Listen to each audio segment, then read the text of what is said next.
हम एक ऐसी दुनिया में रहते हैं जहां हर तरफ फौरी हल और माइंडफुलनेस ऐप्स हैं। लेकिन क्या हो अगर हमारी इस जदीद बेचैनी का असल जवाब बिल्कुल नया ना हो?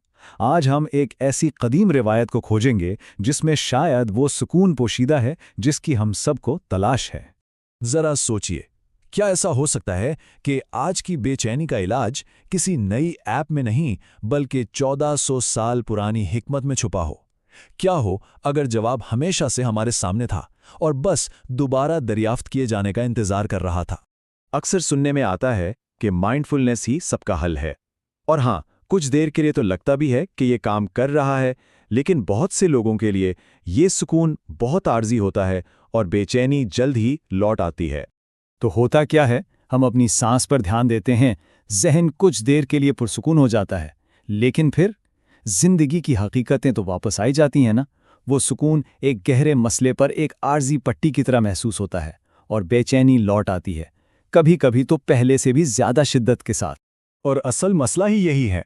देखें, जदीद माइंडफुलनेस हमें ये तो सिखाती है कि तवज्जो कैसे देनी है, लेकिन ये नहीं बताती कि आखिर तवज्जो देनी क्यों है।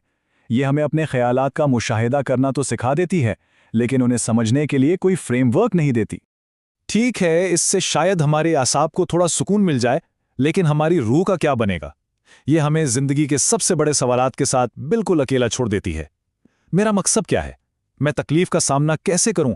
और मैं किसके सामने जवाबदा हूं? लेकिन एक और रास्ता भी है, एक ऐसा जवाब जो एक बहुत गहरी रूहानी रिवायत से निकलता है।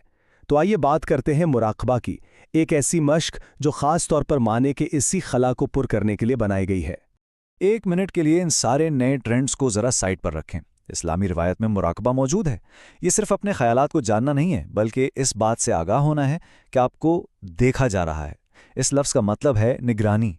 ये गहरा शऊर के एक इलाही मौजूदगी हमारी अंदरूनी जिंदगी की गवाह है, और अचानक हम अकेले नहीं रहते, हम भटक नहीं रहे।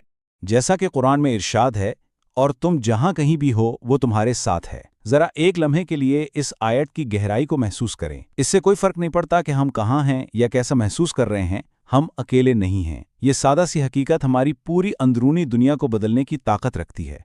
देखिए, बेचैनी को सबसे ज्यादा ताकत तन्हाई से मिलती है। इस एहसास से कि हम अपने बोझ के